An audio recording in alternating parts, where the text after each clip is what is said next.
Today I'm taking a look at the Roedix R8 Mini Wireless Duster.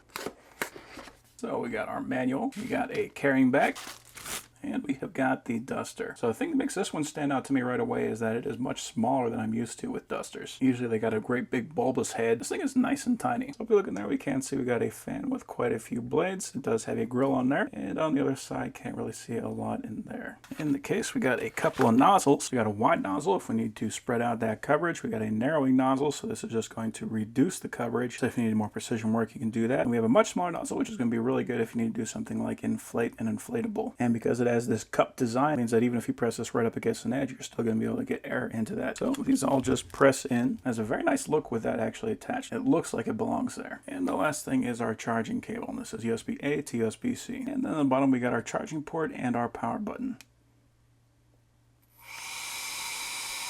Okay, so nice and quiet, which is actually pretty surprising. Most of the time these things are like very annoyingly loud. So right now we're on speed 1. That has a lot of volume at speed 2. And a bit more at speed 3. This has got quite a bit of power on it.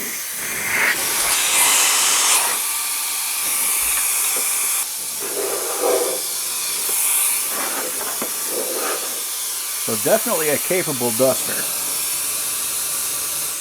So the two things that make this one stand out is just the small size. So if you need to fit that into a tiny area, you can do that with this. And also the fact that this is just quiet. Most of these things make a high-pitched squeal. This one doesn't do anything like that. So very pleasant to use. So here I have a lightly used air filter from an air purifier. It doesn't have a lot of dust on it, but it does have some. So let's see what we can make happen with this.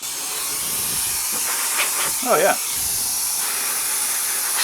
So you can take this guy outside, blow that thing off, and you can save yourself some money on air filters. So yeah, a decent amount of power, has a nice small size, doesn't make a lot of noise, and it looks pretty good too. That is a very nice duster.